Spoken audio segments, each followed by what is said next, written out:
हरि ओं नमस्कारः सुप्रभातं सुदिनमस्तु हावे नास्ते अहमस्मि गणस्त्र BSS यूट्यूब् भवतां भवतीनां च सर्वेषां हार्दं स्वागतं करोमि। मित्राणि अस्माकं प्रस्तुतिः प्रचलति UGC NTA NET 25 कोड् कृते।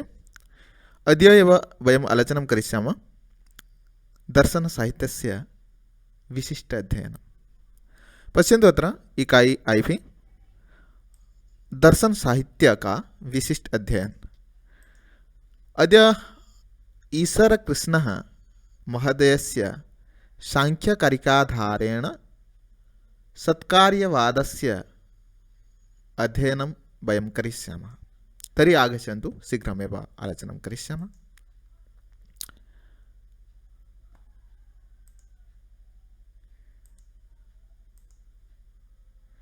क्या है सत्कार्यवाद?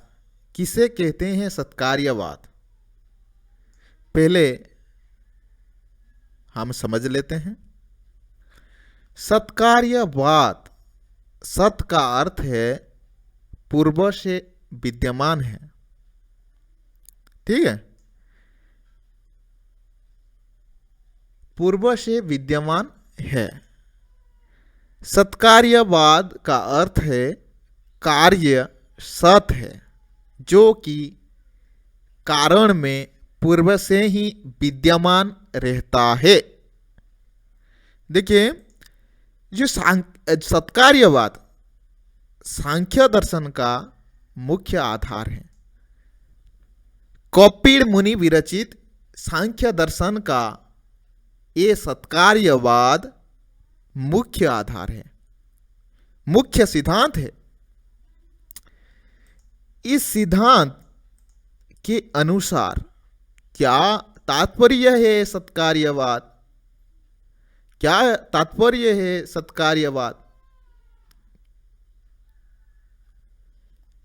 देखिए, बिना कारण के कार्य की उत्पत्ति नहीं हो सकती है।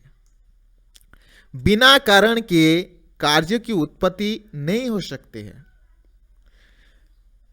कार्य है तो उनका कारण भी अवश्य होना चाहिए। अगर कारण नहीं है तो कार्य कदापि संभव नहीं हो सकता।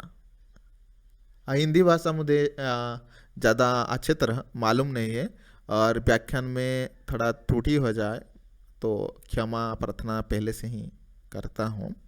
देखिए, क्या सत्कार्यवाद है? जो इस सत्कार्यवाद के सिद्धांत के अनुसार बिना कारण के कार्य की उत्पत्ति नहीं हो सकती। कारण है तो कार्य की उत्पत्ति होता है, और कार्य जो कि पूर्व में कारण में विद्यमान रहता है, उनका सत्ता कारण में विद्यमान रहता है, ठीक है।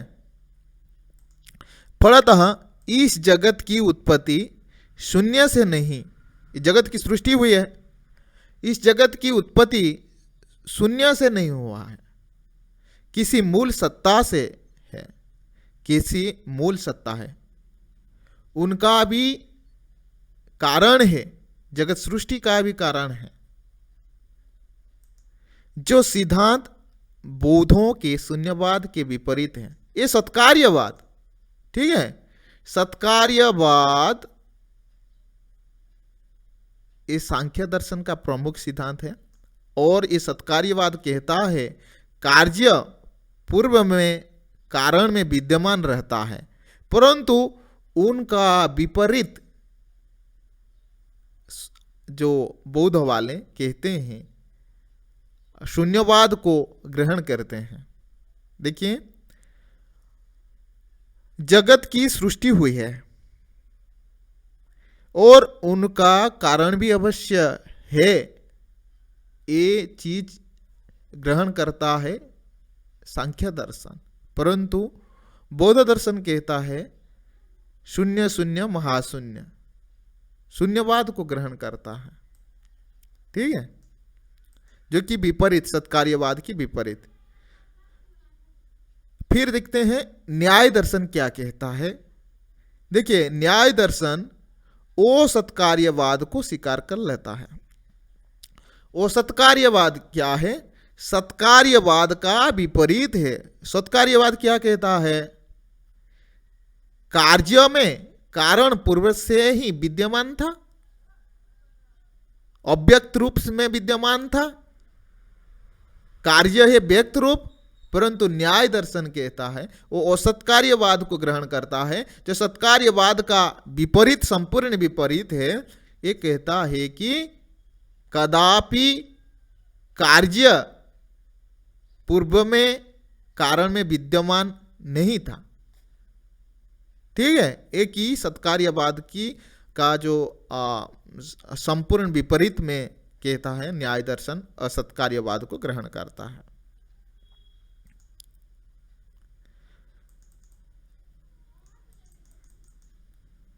कार्य अपनी उत्पत्ति के पूर्ण कारण में विद्यमान रहता है। ये सत्कार्यवाद, कार्य अपनी उत्पत्ति के पूर्ण रूप नहीं, पूर्ण नहीं है, टाइपिंग मिस्टेक हुआ है। देखिए, कार्य अपनी उत्पत्ति के पूर्व कारण में विद्यमान रहता है। कार्य उत्पत्ति के पूर्व कारण विद्यमान रहता है, जो कि अव्यक्त रूप में रहता है, और कार्य व्यक्त हो जाता है। ठीक है, और देखते हैं, कार्य अपनी कारण का सार है। जो कार्य है, जो अव्यक्त है, वो कार्य क्या मतलब कार्य व्यक्त है, जो कि कारण अव्यक्त का सारांश है ना। जैसे कि हम कह सकते हैं तिल से तैल, है ना, जो कि कार्य किया हुआ है ना, तैल उत्पादन हुआ है। वो जो कार्य व्यक्त है वो पूर्व से ही कारण में, कारण क्या है? तिल है, मंजी है तो उत्पन्न हुआ है तैल, मंजी से, तिल से, है ना। तो कारण क्या है ना? तिल है। तिल में अव्यक्त रूप से तैल विद्यमान रहता है पूर्व से ही। ये बात कहता है सत्कार्यवाद। कार्य तथा कारण वस्तुतः समान प्रक्रिया। देखिए, कार्य तथा कारण वस्तुतः समान प्रक्रिया के, एक ही प्रक्रिया के दो रूप, जो कि व्यक्त अव्यक्त। कार्य कारण अलग नहीं है, कार्य कारण अलग नहीं है। ये प्रक्रिया के दो रूप होते हैं। अगर अलग अलग होते तो कभी भी तिल से तैल उत्पन्न नहीं होता, बालू से भी उत्पन्न हो सकता था, लेकिन नहीं। ये समान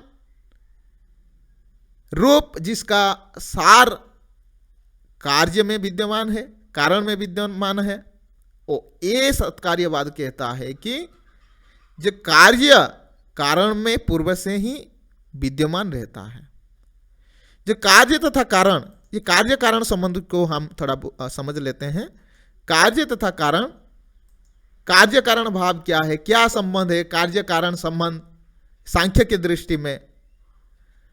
कार्य तथा कारण वस्तुतः समान प्रक्रिया के व्यक्त अव्यक्त रूप है। ये अलग कुछ नहीं है, व्यक्त और अव्यक्त दो रूप होते हैं, है ना। जैसे कि समझाया मैंने, तिल से तैल उत्पादन, तो व्यक्त कौन है? कार्य है, तैल है। अव्यक्त जो कारण है, तिल है। जो कार्य व्यक्त है, कार्य पूर्व से ही अव्यक्त रूप में तैल में विद्यमान था, इसीलिए कार्य उत्पादन व तैल उत्पादन हुआ। ठीक है, सत्कार्यवाद के दो भेद होते हैं, बहुत इंपॉर्टेंट ओडिया भाषा में। सत्कार्यवाद के दो भेद होते हैं। क्या क्या? एक तो परिणामवाद और विवर्तवाद। एक परिणामवाद, दूसरा विवर्तवाद। परिणामवाद से तात्पर्य है कि कारण वास्तविक रूप में कार्य में परिवर्तित हो जाता। देखिए परिणामवाद क्या कहता है। परिणामवाद का ये तात्पर्य है, ये अर्थ है, कारण वास्तविक रूप में कार्य में परिवर्तित हो जाता है। कारण जो है ना वो वास्तविक रूप में केवल परिवर्तित हो जाता है, परिवर्तन हो जाता है। जैसे कि तिल था तैल हो गया, है ना, उनको पेसने से, पीड़ने से तैल हो जाता है। वो कि वास्तविक रूप से केवल परिवर्तन होता है, वो परिणामवाद कहते हैं, तिल से तैल। और उदाहरण है वहाँ देखिए, फिर मैं ये माफ़ी मांगता हूँ, हिंदी मुझे मालूम नहीं है, फिर भी प्रयास करता हूँ अवबोधन करने के लिए, तो त्रुटि हो तो मुझे माफ़ करना। देखिए जो भी परिणामवाद के तात्पर्य हम उदाहरण से समझ लेते हैं। जैसे तिल में तेल मैं कह चुका हूँ, और दूध से दही रूपांतरित होता है, परिवर्तन हो जाता है। तिल से तेल और दूध से दही परिवर्तन हो जाता है। उन परिवर्तन को, इस परिवर्तन को परिणामवाद कहते हैं। ठीक है, तो तात्पर्य है कि परिणामवाद का वास्तविक रूप में कार्य में परिवर्तित हो जाना, जैसे कि दूध से दही परिवर्तन, इसी प्रकार तिल से तेल। और विवर्तवाद क्या है? विवर्तवाद मायावाद, विवर्तवाद। देखिए विवर्तवाद के अनुसार परिवर्तन वास्तविक न होकर, परिणामवाद में वास्तविक परिवर्तन होता है, लेकिन विवर्तवाद के अनुसार परिवर्तन वास्तविक न होकर आभास मात्र होता है। केवल आभास मात्र परिवर्तन होता है विवर्त का, आभास मात्र। उदाहरण लेते हैं, जैसे कि रस्सी में सर्प की आभास आना। रस्सी कदापि जैसे तिल से तेल संपूर्ण रूप से परिवर्तित हो जाता है, उसी तरह परिवर्तन नहीं होता है, केवल ये आभास मात्र परिवर्तन हो जाता है, परिवर्तित हो जाता है। जैसे कि अरे चार्ज खत्म हो गया। हाँ, विवर्तवाद। विवर्तवाद क्या है? न केवल आभास मात्र में परिवर्तन होता है, केवल आभास मात्र में। जैसे कि रस्सी में सर्प का आभास, रस्सी में सर्प की आभास। देखिए रस्सी, रज्जू, रज्जू में जो एक रज्जू पतित हुआ है, हम अकस्मात देखते हैं तो जैसे सर्प जैसा प्रतीत होता है।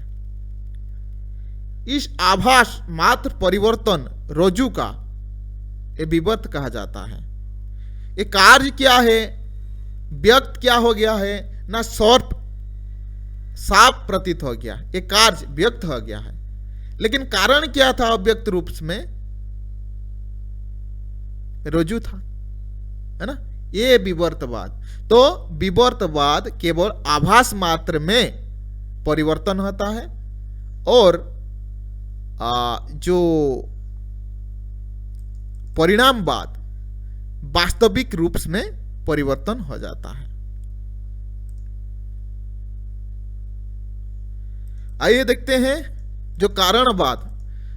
कारणवाद मैंने पूर्व से ही कह चुका हूं, असत्कार्यवाद, असत्कार्यवाद न्याय दर्शन का ये सिद्धांत है, उसको हाँ, असत्कार्यवाद न्याय दर्शन का एक सिद्धांत है जो कि संपूर्ण रूप से सांख्य का विपरीत होता है। असत्कार्यवाद को कारणवाद भी कहते हैं। इसके अनुसार कार्य उत्पत्ति के पहले नहीं रहता है। देखिए, सत्कार्यवाद का संपूर्ण विपरीत असत्कार्यवाद, ठीक है। असत्कार्यवाद कहता है कि कार्य कदापि कारण में विद्यमान पूर्व में नहीं रहता है। न्याय के अनुसार उपादान और निमित्त कारण अलग अलग कार्य उत्पन्न करने की पूर्ण शक्ति नहीं है। न्याय के अनुसार उपादान और निमित्त कारण अलग अलग कार्य उत्पन्न करने की पूर्ण शक्ति नहीं है, किंतु जब ये कारण मिलकर व्यापारशील या क्रियाशील होते हैं, तब इनकी सम्मिलित शक्ति ऐसा कार्य उत्पन्न होता है जो इन कारण से विलक्षण होता है। वो असत्कार्यवाद कहता है कार्य सर्वथा नवीन नहीं होता, कार्य सर्वथा नवीन नहीं होता।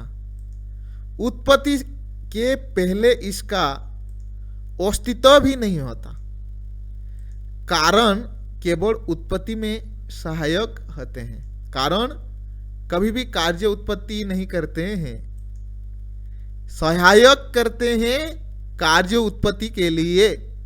वो न्याय दर्शन कहता है और सत्कार्यवाद सिद्धांत को लेकर, ठीक है। तो हमने पढ़े सत्कार्यवाद और असत्कार्यवाद। आइए देखते हैं विस्तृत रूप से सत्कार्यवाद का जो वास्तविक सांख्यकारी का दृष्टि में, हाँ, तो सांख्य दर्शन जो मैंने कह चुका है, सांख्य दर्शन इसके विपरीत कार्यों को उत्पत्ति के पहले कारण में स्थित मानता। सांख्य दर्शन जो कि न्याय के विपरीत कार्यों को उत्पत्ति के पहले कारण में स्थित मानता है, कि जैसे कि तिल से तैल, तिल कार्य है, क्षमताम तिल कारण है और तैल कार्य है, जो कि तैल कार्य तिल में पहले ही विद्यमान था। अतः इसका सिद्धांत सत्कार्यवाद कहते हैं। न्याय दर्शन भाववादी और यथार्थवादी हैं। न्याय दर्शन भाववादी और यथार्थवादी हैं। इसके अनुसार उत्पत्ति के पूर्व कार्य की स्थिति मानना अनुभव विरोधी है। न्याय के इस सिद्धांत पर आक्षेप किया जाता है। जो सिद्धांत न्याय वाले दिए हैं कि कार्य पहले कारण में विद्यमान नहीं रहता है, इसको आक्षेप किया जाता है। जैसे कि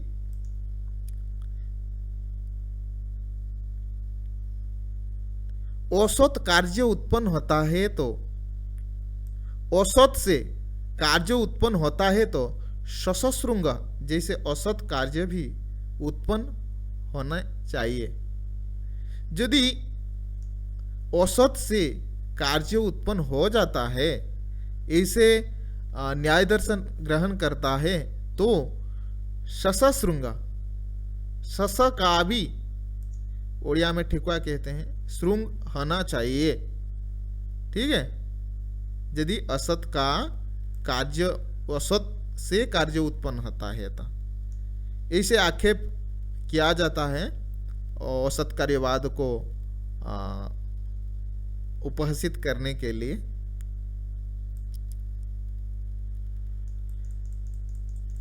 तो आइए देखते हैं विस्तृत रूप से जो सांख्यकारी का दृष्टि से सत्कार्यवाद क्या है। सत्कार्यवाद मुख्यतः सांख्य का सिद्धांत है। सत्कार्यवाद सांख्य का सिद्धांत है जिसके अनुसार कार्य प्रभाव अपनी उत्पत्ति के पूर्व कारण में विद्यमान रहता है। कार्य अपनी उत्पत्ति के पूर्व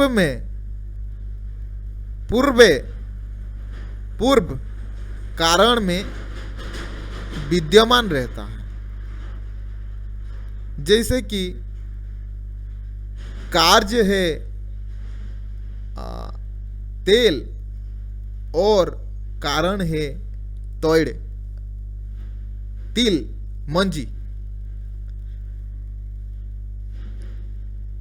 कार्य तोड़ का विद्यमान तिल से है, मंजी से है, पूर्व रूप में विद्यमान है, अस्तित्व उनका है, पूर्व रूप में था, परिवर्तन हुआ है वास्तविक रूप से।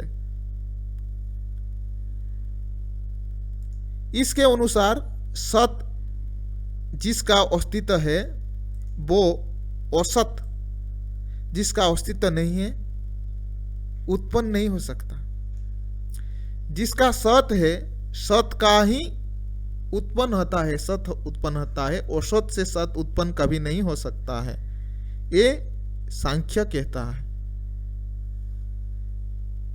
जो सत्कार्यवाद को सिद्ध करने के लिए ईश्वर कृष्ण जी ने सांख्य कारिका में 5 तर्क दिए हैं, 5 तर्क दिया है सत्कार्यवाद को सिद्ध करने के लिए, जो कि बहुत बहुत इंपॉर्टेंट है।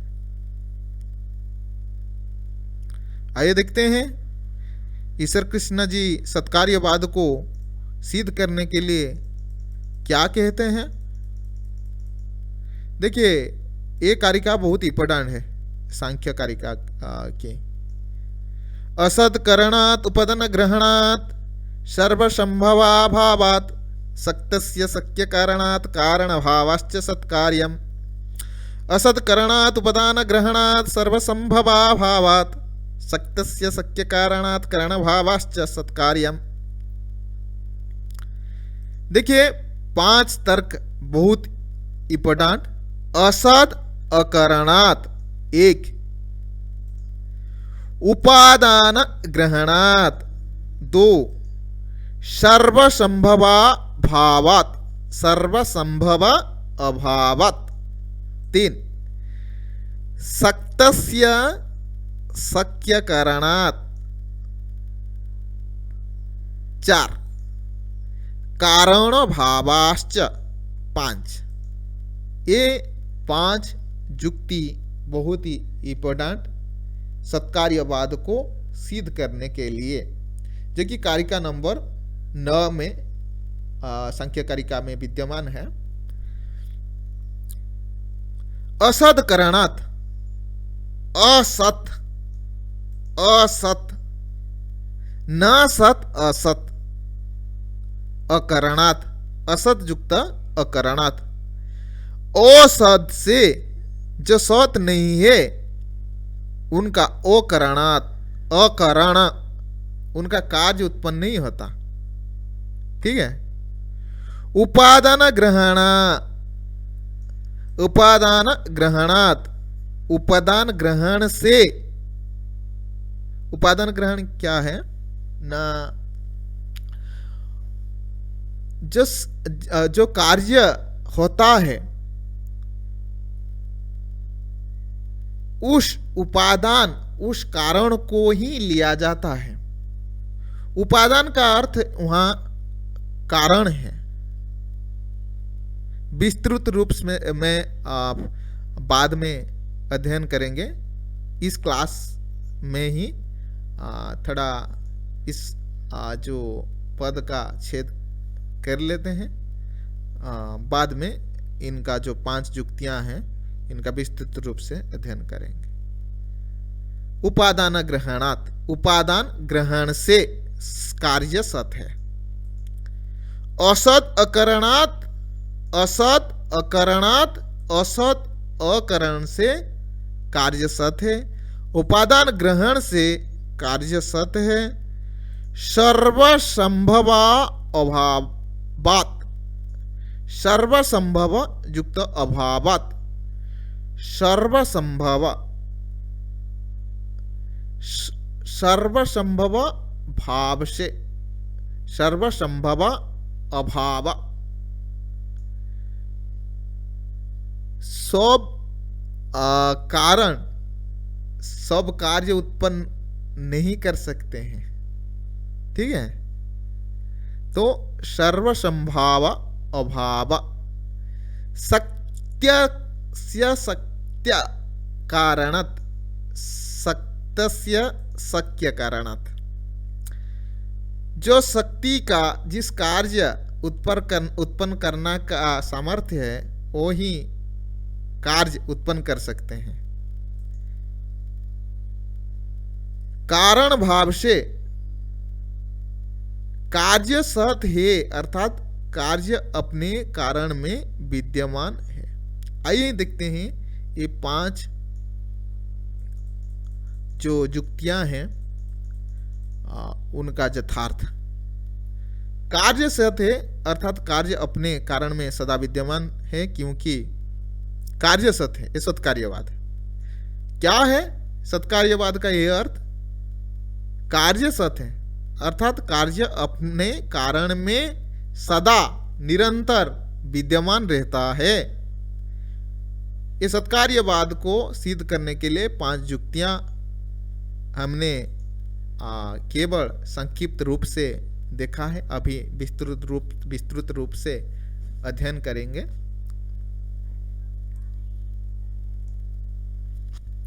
देखिए,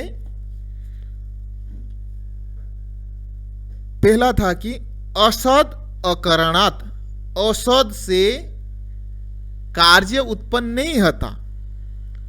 कार्य उत्पत्ति के पूर्व अपने कारण में विद्यमान रहता है। जगत में कोई भी वस्तु सर्वथा नवीन उत्पन्न नहीं होते हैं, क्योंकि अभाव का भाव कदापि नहीं हो सकता। यदि कार्य अपने कारण में असत रहेगा तो असत वस्तु सत कैसे हो सकते हैं? यथा बालू में तिल विद्यमान नहीं रहता है, तो बालू में 1000 प्रयत्न करने पर भी तैल प्राप्त नहीं हो सकता है। परंतु क्यों नहीं प्राप्त हो सकता है? क्योंकि वहां विद्यमान नहीं था। बालू में तेल विद्यमान नहीं था, है ना? परंतु तिल को मंजी को तिल को पेरने से या पेड़ने से तेल उत्पन्न होता है। और जो धान को कूटने से चावल उत्पन्न होता है, क्योंकि जो कार्य चावल या तेल पूर्व में ही विद्यमान थे। तो ये सिद्ध होता है कि कभी भी असत से सत का, अविद्यमान से किसी कार्य उत्पन्न नहीं होता है। जो कार्य या व्यक्त सदा निरंतर कारण में विद्यमान रहता है, वही सत्कार्यवाद कहता है। ये एक युक्ति, पहला युक्ति। दूसरा है उपादान ग्रहणात्। उपादान किसे कहते हैं? मैंने पहले बोल चुका हूं। उपादान का अर्थ कारण। जिस कार्य की आवश्यकता होती है उसी कारण का ग्रहण करना पड़ता है। जिस कार्यों की आवश्यकता होती है, चिंतन करिए कि हमको चावल चाहिए, चावल, तो हमको धान को लेना पड़ता है, धान को कूटना पड़ता है।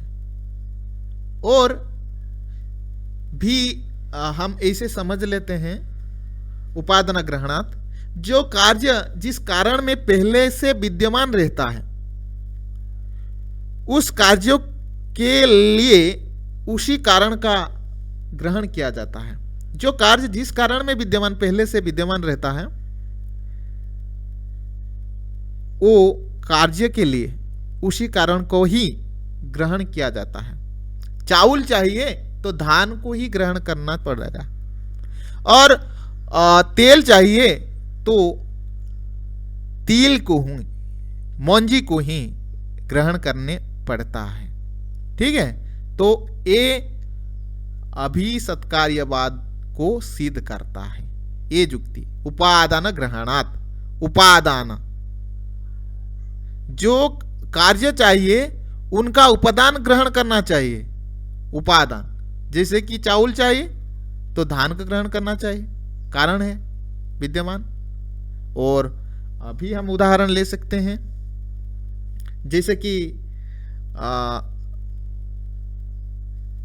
दही चाहिए हमको, दही चाहिए, दही कहते हैं, तो दूध को लेना चाहिए, है ना। दूध उपादान है, धान उपादान है, तिल उपादान है। तो कार्य रूप, जो कि कार्य रूप तैल या चावल या तेल है ना, उनका उपादान, जो जिस उपादान जो कार्य हम लोग चाहते हैं उनका उपादान है, वो उपादान की ही ग्रहण किया जाता है। ठीक है, तो उपादान ग्रहणात् ये भी सिद्ध होता है कार्य सत है, कार्य असत नहीं है। आगे देखते हैं।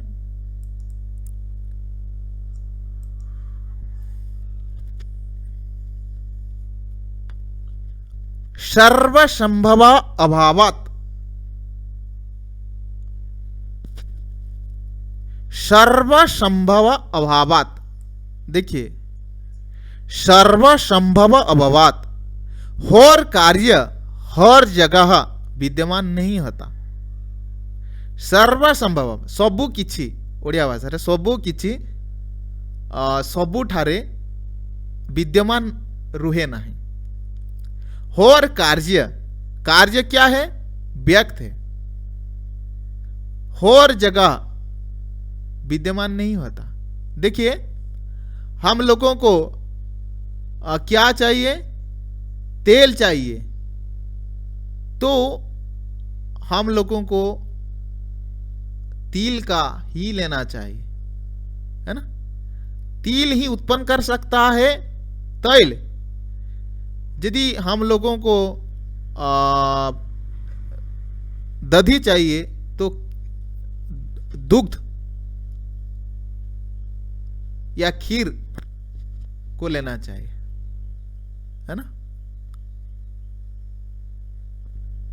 कभी भी ये जो कहते हैं कि सर्वसंभव अभावात्, यदि कार्य की स्थिति कारण में नहीं मानेंगे,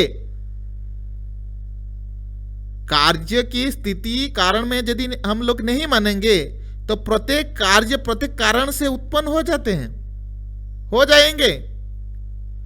आप बालू से भी तेल उत्पन्न हो सकता है। यदि हम ये चीज को कार्य की स्थिति कारण में नहीं मानेंगे तो प्रत्येक कार्य प्रत्येक कारण से उत्पन्न हो सकते हैं, है ना। परंतु ऐसे नहीं है। अतः ये सिद्ध होता है कि जो कार्य जिस कारण से संबंध होगा वो कार्य उसी कारण से ही उत्पन्न होगा, किसी अन्य से नहीं। यथा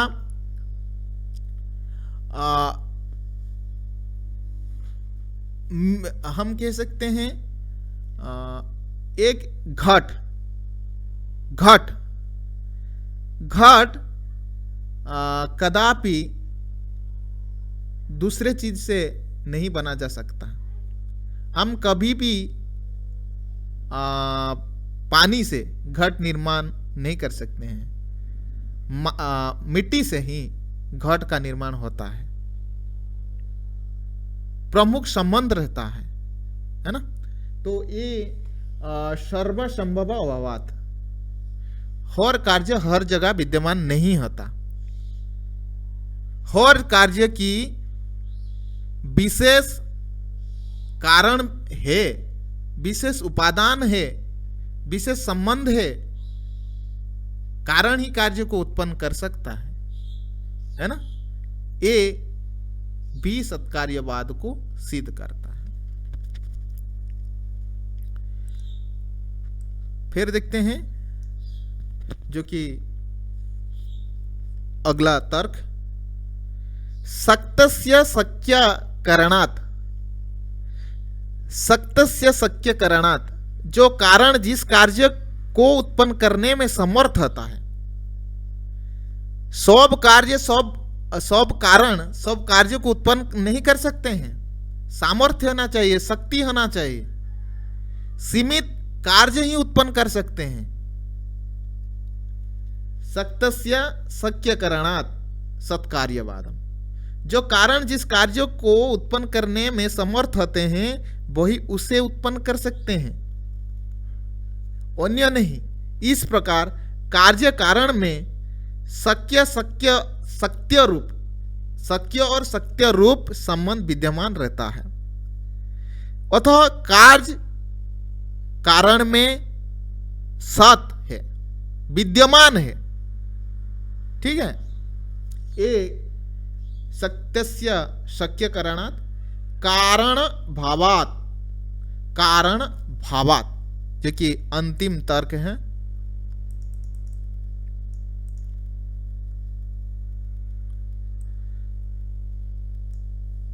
कारण जिस प्रकार का होता है कार्य भी उस प्रकार का होता है। कारण जिस प्रकार का होता है, जैसे कि उपादान या कारण हम लेते हैं, तिल लेते हैं, तो उनका जो भाव है तैल है ना, तिल का तैल समान स्वभाव होता है। जैसे कि भाव रहता है कारण में, है ना।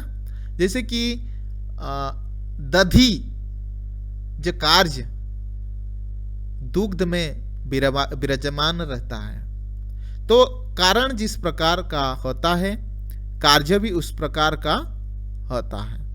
ये अंतिम जो सत्कार्यवाद का युक्ति था, कारण भावात्। ठीक है।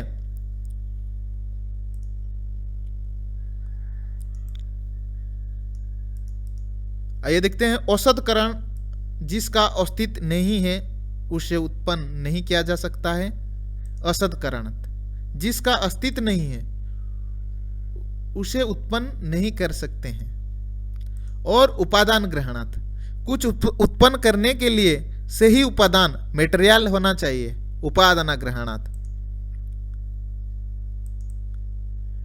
सर्वसंभव भाव, किसी वस्तु से सब कुछ उत्पन्न नहीं किया जा सकता है। सर्वसंभव अभाव, किसी वस्तु से सब कुछ उत्पन्न नहीं किया जा सकता है। बालू से तिल नहीं उत्पन्न किया जा सकता है।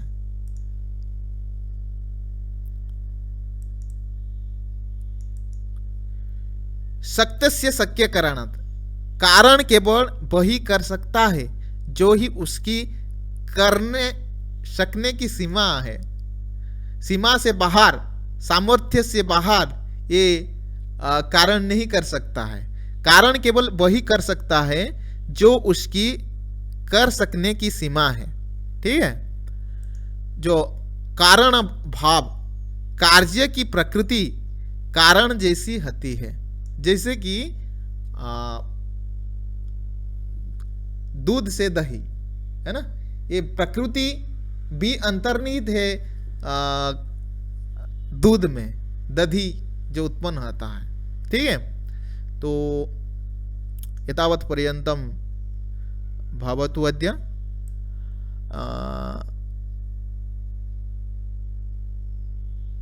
यदि मनसि या कापि शङ्का अस्ति तर्हि कमेण्ट् कुर्वन्तु अवश्यमेव। साङ्ख्यदर्शनः दर्शनशास्त्रः अस्ति, अतः दशत्रुटयः अपि मम सदृशः अकिञ्चन मूर्खः कृते अवश्यमेव भवति, भविष्यति अपि। अतः यदि दशत्रुटिः अस्ति, त्रुटयः सन्ति, दशाः सन्ति, अवश्यमेव कमेण्ट् कृत्वा मां सूचयन्तु। अहं मम अज्ञानं ज्ञात्वा तद् मार्ज्य अनन्तरमेव अहं मार्जनपूर्वकम् उपस्थापनं कर्तुं प्रयासं करोमि। अस्तु, जयतु संस्कृतं, जयतु भारतं, वन्दे संस्कृतमातरं, जय जगन्नाथ।